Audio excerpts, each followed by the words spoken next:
everybody, Joe here with Good Old Scratch Custom Apparel. I hope you're all doing well. It is January 2025, which means winter here in Detroit. Iceman cometh. And what is one of the best things to wear during the wintertime?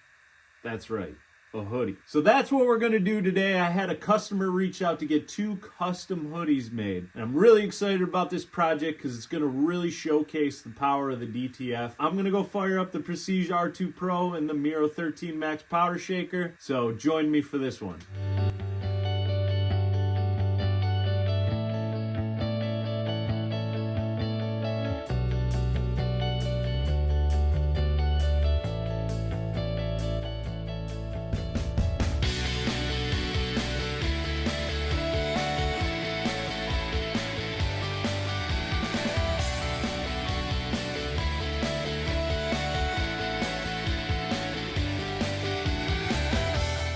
All right, so we are now to the application portion of it. I have the DTF prints fresh off the printer, and I just want to show you guys real quick, if you can see it, just the fine detail of these logos. Very distressed. Now, this is something that isn't impossible to do with vinyl. It would just take you a lot longer, and you'd have to worry about whether or not those smaller pieces lifted up while weeding. So we're gonna go and press these 2 hoodies. I have my heat press is set to 305 degrees. For DTF prints, that's about where you wanna be. One thing to remember, very important for those that have never pressed a hoodie before, things to look out for no matter what you're pressing with, to make sure you're getting even pressure in the area you're pressing. Hoodies have a lot of things that can cause uneven pressure. The hood alone, the string from the hood, the pocket of the hoodie is raised up a lot higher because of the seams. Now, if you have a zip-up hoodie, that's a whole nother situation. Here we have a pullover hoodie we're working with. Huh? Pull over! No, it's a cardigan, but thanks for noticing. Today, I'm gonna be using a pressing pillow to try to get as much even pressure as I can in the area I'm pressing. So the first thing you wanna do is make sure that your heat press is set up to the correct pressure. Now, a hoodie's already thick. With the pressing pillow, I'm gonna be dialing my current pressure back quite a bit.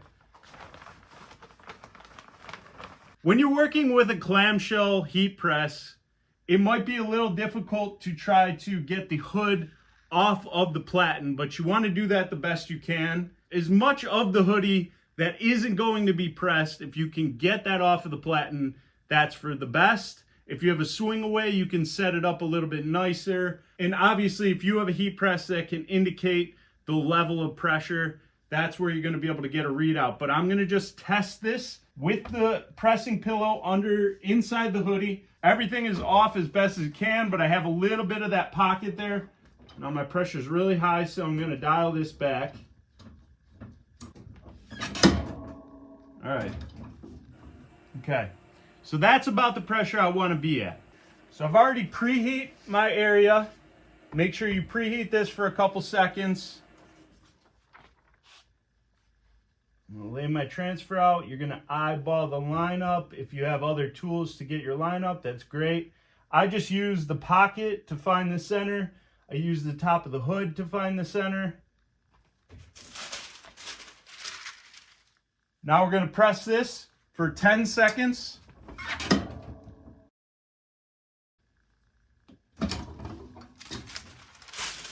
Now with the quick glide, you can peel hot.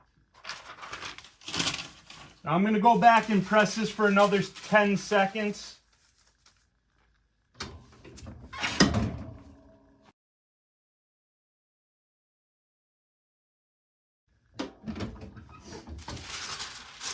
And there you go. Oh my God! Wow! Now we're going to set up for the second hoodie. Insert the pressing pillow. Preheat for a couple seconds. Same as before.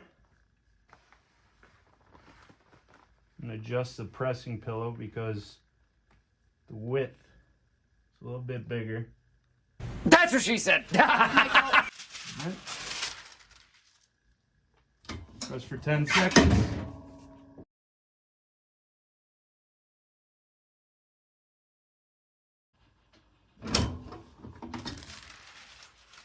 Hot peel.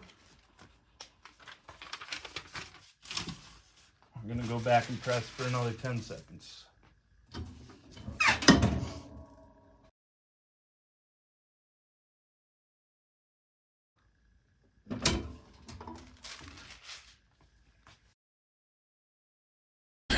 Sensational. And that's all it takes to do 2 custom hoodies with these incredible logos. Again, I'm used to heat transfer vinyl where I'd be a little apprehensive about approaching these logos, especially this one in particular, because of the detail.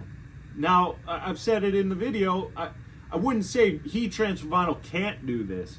I would just say it might be a lot longer in the weeding process and the cutting portion to get done. So to be able to do all this in a machine, one pass, and heat apply it and not have to worry about burning screens either, that's another impressive thing about the DTF process. So I'm excited to get this customer these hoodies. I'm gonna end up making some for myself because it is cold here. But I wanna thank you all for watching this video. If you're interested in the DTF process or purchasing a DTF for yourself, you can check out the link that's in the description below. Please make sure you like and subscribe. I really appreciate everybody that's doing this along the way. Leave a comment on something you'd like to see in one of these videos. Thank you all so much. I really do appreciate it, and keep being a rock star. I was thinking quite a lot about one thing in